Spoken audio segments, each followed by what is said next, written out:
महत्वपूर्ण समाचार प्राप्त થઈ રહ્યા છે। इंदिरा ब्रिज पर તિરાડોના અહેવાલ અંગે સ્પષ્ટતા। ટેકનિકલ ટીમે તપાસ કરીને સ્પષ્ટતા આપી છે।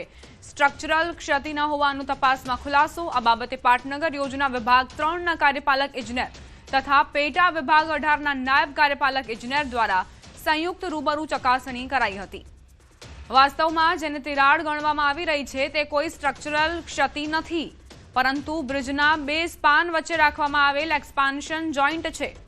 આ બ્રિજની વિભાગ દ્વારા સમયાંતરે તાંત્રિક તપાસ કરવામાં આવે છે અને તાજેતરમાં ઇન્ફાઇનાઇટ કન્સલ્ટન્ટ દ્વારા કરાયેલ સંપૂર્ણ તાંત્રિક ચકાસણીમાં પણ બ્રિજની મુખ્ય સંરચનામાં કોઈ ક્ષતિ માલુમ નથી પડી, જેથી આ બ્રિજ વાહન વ્યવહાર માટે સંપૂર્ણપણે સુરક્ષિત છે અને જાહેર જનતાએ કોઈ પણ પ્રકારના ભય વગર તેનો ઉપયોગ કરવાનું જણાવાયું છે।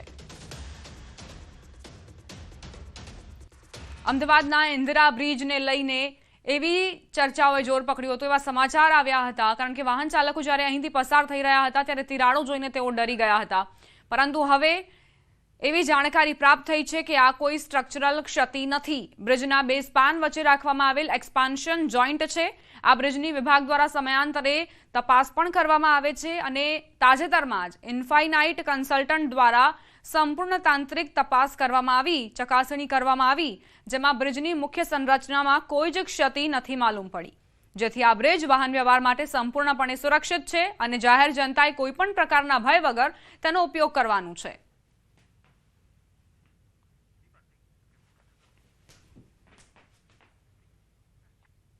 હવે આગળ વાત ઠાકોર સમાજના સંમેલનની।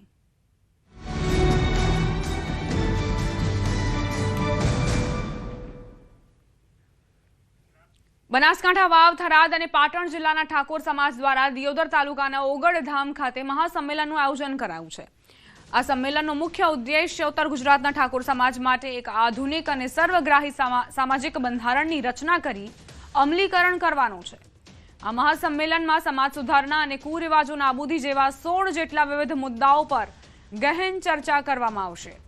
છેલ્લા 15 દિવસથી આ જિલ્લાઓના 27 તાલુકાના પ્રતિનિધિઓ, સામાજિક કાર્યકરો અને ધાર્મિક નેતાઓએ સાથે મળીને આ બંધારણનો મુસદ્દો તૈયાર કર્યો છે।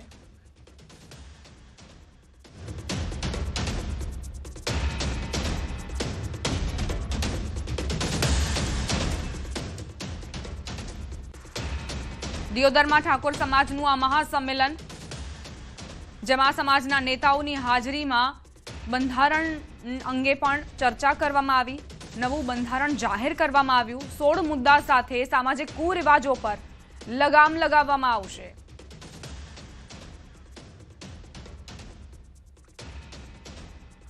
ઠાકોર સમાજના નવા નિયમોની જાણકારી તમને આપી દઉં। વર્ષમાં 2 માસમાં જ લગ્ન નક્કી કરવામાં આવશે। લગ્ન લખવાની પ્રથા અને હલ્દી રસ્મ બંધ થશે।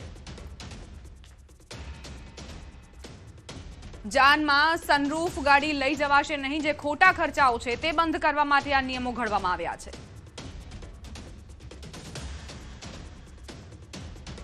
વર્ષમાં 2 માસમાં જ લગ્ન નક્કી કરાશે। લગ્ન લખવાની જે પ્રથા છે, ઢૂંઢ, હલ્દી રસમ બંધ થશે। લગ્ન પ્રસંગે કોઈ પણ પ્રકારના તાયફાઓ નહીં ચાલે। લગ્નમાં ડીજે વગાડવા પર પણ પ્રતિબંધ ફરમાવવામાં આવ્યો છે। જાનમાં માત્ર 100 વ્યક્તિઓ જ જઈ શકશે, વધારે વ્યક્તિઓ પર પરવાનગી નહીં આપવામાં આવે।